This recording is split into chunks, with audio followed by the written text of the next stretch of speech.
کبیرہ گناہ کرنے والا جہنم میں جائے گا، معاف کر دو اس کا قانون، اس کی رحمت ہے، یہ آخری انسان جہنم سے نکلے گا، آخری سب سے زیادہ سزا کاٹ کے نکلے گا۔ جب وہ جنت کے دروازے پر اللہ تعالیٰ اس کو نا اوپر لائیں گے، یہاں ایسے آ جائے گا، یہ پیچھے کمر کو آگ لگ رہی ہے اور یہ آزاد ہو گیا ہے۔ اب اللہ اسے دل لگی فرمائیں، اس کو ایک درجہ دکھائیں، کہے گا یا اللہ مجھے یہ نصیب فرما دے، میری کانڈ سڑ گئی ہے، مجھے وہاں پہنچا دے۔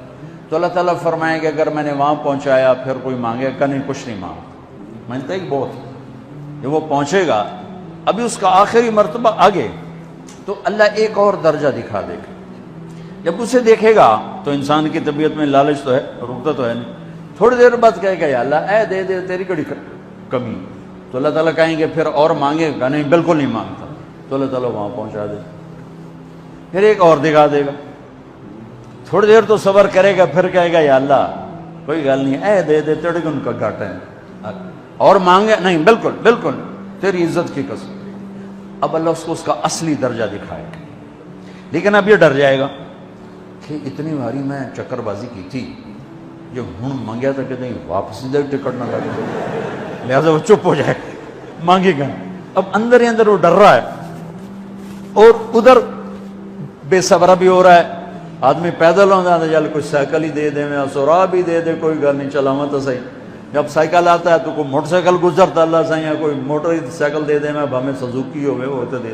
جب سزوکی موٹر سائیکل آ جاتا ہے پھر گاڑیوں دیکھتا پہ کہتے ہیں کوئی موٹر ہی دے دے، ہمیں سزوکی ہوئے۔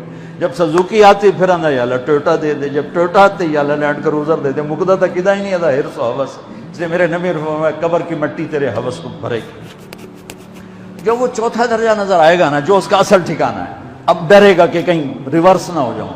اب اللہ کہے گا میرے بندے اللہ تسأل، مانگتے نہیں ہو، مانگتے نہیں ہو، کہے گا یا اللہ اب مجھے ڈر لگتا ہے کہ تم انہیں پیچھے ہی نہ ہٹا دے۔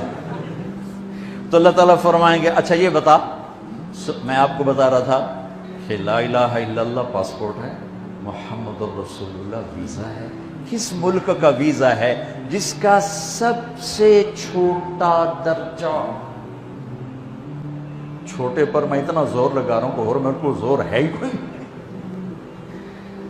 اب وہ بتانے لگا ہوں۔ اب اللہ اسے کہے گا اچھا میرا بندہ یہ تو بتا، میں نے جس دن دنیا بنائی تھی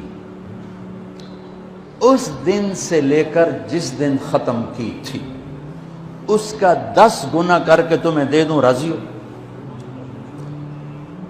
10 گنا اس دھرتی کا، آج کا نہیں، دنیا کے پیدا ہوئے سائنسدان کہتے ہیں 25 سے 30 ارب سال ہے، ٹھیک، اور پتہ نہیں آگے کب چلے گی، خیر ہن پیچھے تھوڑا ہی کام رہ گیا، تو 10 گنا دے دوں۔ وہ اس کو یقین نہیں آئے گا، بے یقینی میں کہے گا یا اللہ ربو کے ہاسا کیتی جانا میرے نال ہاستا نہ کر۔ تو اللہ کہے گا میں ہاسا نہیں کر رہا، میں سچی مر، چل اب یہ داخل ہوگا، اور جب دروازہ کھولے گا اور نوکر کو دیکھے گا تو یوں سر جھکائے گا، وہ کہے گا میرے آقا کیا ہوا؟ کہے گا تم فرشتے نہیں؟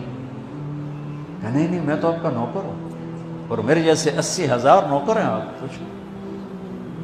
تھوڑی دور چلے گا تو ایک نور کی چمک اٹھے گی تو سجدے میں سر اپنے آپ کو سجدے میں گرائے گا، وہ پھر کہے گا میرے آقا یہ آپ کیا کر رہے ہیں؟ وہ کہے گا یہ سامنے جو نور ہے یہ میرے اللہ کا نور ہے، میں اللہ کو سجدہ کر رہا ہوں۔ کہے گا یہ آپ کے اللہ کا نور نہیں ہے، یہ آپ کے گھر کی روشنیاں ہیں، لائٹنگ۔ آگے چلے گا تو قالین آ جائے گا، اس قالین پر کتنا چلنے کا ہے یہ زمانہ، 40 سال چلتا جائے گا تو تب جا کے وہ قالین ختم ہوگا۔ 40 سال دنیا کے، وہاں تو 4 سیکنڈ میں اسے طے کرے گا۔ 40 سال لمبی کارپیٹنگ۔ نوابہ بہاولپور نے انڈیا سے بزرگ کو بلوایا تھا تو ان کے لیے کارپیٹنگ کی تھی، اسٹیشن سے لے کر محل تک، تو سارے ہندوستان میں غلغلہ مچ گیا، شور مچ گیا کہ نواب بہاولپور نے اتنا 4 میل لمبا قالین بچھا دیا۔ ادنا جو سب سے آخری لتر لتر کھا کے جنت میں جائے گا اس کی کارپیٹنگ 40 سال، آگے 80,000 نوکر، میں ابھی میں آیا ہوں تو یہ پھول لے کے کھڑے ہوئے تھے، وہ سارے پھول لے کے کھڑے ہوں گے اور کہیں گے اما آن لسیدنا ان نزورہ، ارے ہمارے آقا سارے جنتی جنت میں چلے گئے، آپ کدھر رہ گئے؟ ہم تو حضرت سکنے پہ گئے، وہ کہ شکر کرو میں آ گیا جب میں نے بڑے لتر پہ بڑی دھلائی ہوئی جو میری، تو ہم کیا پتہ تیرے کی فرشتیاں مار مار تباہی پھیر چھڑ گئے۔ 80,000 نوکر، کوئی تنخواہ ان کے ذمہ نہیں، سب اللہ پر پوری کرے گا، کھلانا پلانا سب اللہ کے ذمہ، پہنانا سب اللہ کے ذمہ۔ ہاں تمہیں پتہ جنت میں قد کیا ہے؟ 130 فٹ، 130 فٹ۔ آدم علیہ السلام کو اللہ نے 130 فٹ کی ہائٹ پہ بنایا تھا، ہماری اماں جان بھی 130 فٹ کی تھی۔ یہ بات تو شاید آپ سب کو پتا ہے کہ یوسف علیہ السلام دنیا میں سب سے خوبصورت مرد آئے، یہ بات شاید بہت سوں کو پتہ نہ ہو کہ اس کائنات کی سب سے خوبصورت عورت حضرت حوا ہے۔ حضرت حوا سب سے حسین عورت، وہ بھی 130 فٹ کی تھی۔ جب جنت میں جائیں گے تو اللہ کے فضل سے اس قد کے ساتھ نہیں جائیں گے، یہ تو قد ایڈا سارا ہے، اور جنت کی حور 130 فٹ، تم گئے 5.5 فٹ، تو وہ جج پا کے پندے ہوتے۔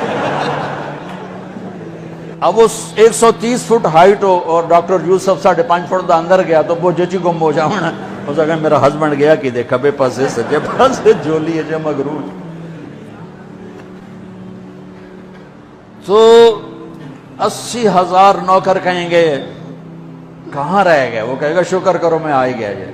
پھر جب یہ میدان میں اس کو بٹھائیں گے، 80,000، ایک ہاتھ میں برتن ایک ہاتھ میں پیالہ، 80,000 ڈرنکس اور 80,000 کھانے۔ یہ کھائے گا پخانا نہیں، پیے گا پیشاب نہیں، کھائے گا لذت میں کمی نہیں، پیے گا لذت میں کمی نہیں۔ کھانے کا نظام الگ ہے، پینے کا نظام الگ ہے۔ کھا پی کے جب فارغ ہوگا کہیں گے اب آپ اپنے اہلیت سے مل لیں، اپنی بیگم صاحب سے مل لیں۔ جنت کی حور یہ ایک دم غائب ہو جائیں گے، سامنے سے جب پردہ ہٹے گا تو ایک اور کائنات نظر آئے گی، اور اس پر ایک لڑکی یوں بیٹھی ہوگی ایسے ٹھیک لگا کے، تھوڑا تختی چھوٹا نہیں تو میں دونوں کھاوا ایسے کر کے تو وہ ایسے کر کے بیٹھی ہوگی۔ تو وہ جب اس پر نظر پڑے گی نا جنت کی لڑکی پر، تو اس کی آنکھیں ایسی پھٹی رہ جائیں گی، ایتھی ہی رہ جائیں گی، وہ دیکھتے جا رہا دیکھتے جا رہا، 40 سال بس ایسے ہی بیٹھا رہے گا۔